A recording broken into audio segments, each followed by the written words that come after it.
आज हम लोग जो गर्दन का दर्द होता है जैसे सर्वाइकल स्पॉन्डाइलोसिस करके बोलते हैं, तो उसके बारे में चर्चा करते हैं कि गर्दन का दर्द रहने की शिकायत क्या रहती है, दिन ब दिन बढ़ती चली जा रही है। अब रोग का उम्र से नाता नहीं रह गया, अब तो बचपन में भी होने लगी है।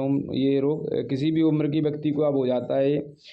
इस रोग में दर्द प्रारंभ में रुक रुक कर होता है, परंतु बाद में निरंतर रहने लगता है। ये दर्द काम करते समय ज़्यादा और सीधी गर्दन रखने में तकलीफ होती है, लेटने में दर्द कम हो जाता है। ऐसे लोग जो गर्दन को ज़्यादा प्रयोग करने कार्य में लगे रहते हैं, जैसे लिखने पढ़ने कार्य, ऊंची तकिया लगाकर सोने वाले लोग। अब इस रोग में ऐसे लोग भी प्रभावित हो रहे हैं जो खराब सड़कों पर स्कूटर मोटर साइकिल का ज़्यादा प्रयोग करते हैं। सामान्य हड्डियों में जो बदलाव हैं, जो बियर एंड टीयर से भी यह रोग होता है। गर्दन में चोट लगने में भी दर्द का यह प्रमुख कारण हो सकता है। गर्दन की टीबी भी लंबे समय से दर्द का कारण हो सकती है। गर्दन की जन्मजात विकृतियां कभी कभी दर्द का कारण होती हैं। सर्वाइकल स्प्रेन एवं सर्वाइकल डिस्क प्रोलैप्स रोग का कारण हो सकती है। गर्दन में अकड़न, दर्द का भारीपन रहना, गर्दन को घुमाने में दिक्कत होती है। पीछे के हिस्से में सिर दर्द रहता है। रोगी को कई बार चक्कर आने की शिकायत होती है। गर्दन में दर्द प्रारंभ में रुक रुक कर होता है, परंतु बाद में निरंतर रहने लगता है। यह दर्द काम करते समय ज़्यादा और सीधी गर्दन रखने में तकलीफ होती है।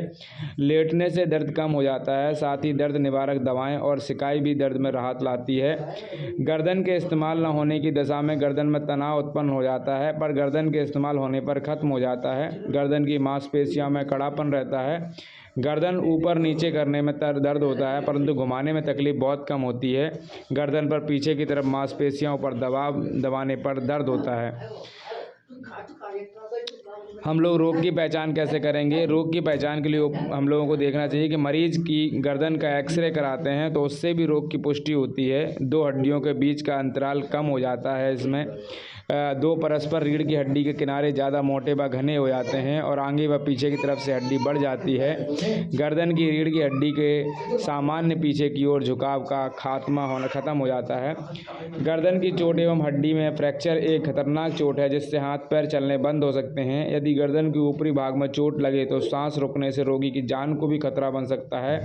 हड्डियों के किनारे पर ऑस्टियोफाइट्स या जो स्पर बनने के आसपास के मांस में सूजन आ जाती है, जिससे नसों व धमनियों पर दबाव पड़ता है।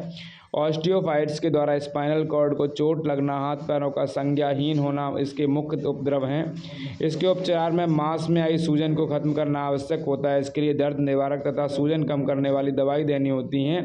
गर्दन को सही स्थिति में रखने की सलाह दी जाती है। गर्दन को आराम और सिकाई रोग निवारण में सहायक होती है। गर्दन का खिंचाव भी एक लाभकारी प्रक्रिया है। इस रोग में दूध एक उपयुक्त आहार है। बादी जैसी चीज़ें जैसे अरबी, बैंगन, गोभी, उड़द की दाल आदि का बिल्कुल सेवन ना करें। सिर झुकाकर कोई कार्य ना करें। कड़े बिस्तर पर या ज़मीन पर पतला गद्दा बिछाकर सोएं। तकिया या चादर लपेट कर सिर के नीचे ना रखें।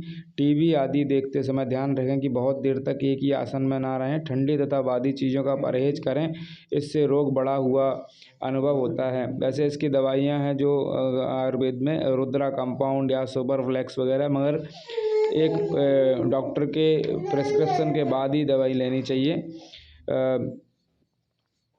जैसे गर्दन के लिए व्यायाम होते हैं। ग्रीवा को धीरे धीरे 10 तक गिनते हुए 10 बार यथासंभव आगे तथा पीछे ले जाएं। बाएं तथा दाएं को घुमाएं। घड़ी की दिशा में तथा घड़ी के विपरीत दिशा में 10 बार सीधा उल्टा गोल गोल घुमाएं। कंधे के ऊपर नीचे 10 बार ले जाएं। कंधे को हाथों को सीधा रखते हुए कंधे को गोल गोल बाएं से दाएं तथा दाएं से बाएं 10 बार घुमाएं। कोहनी को मोड़ते हुए हाथों से कंधे को पकड़ें। 10 बार उल्टा, 10 बार सीधा गोल गोल घुमाएं।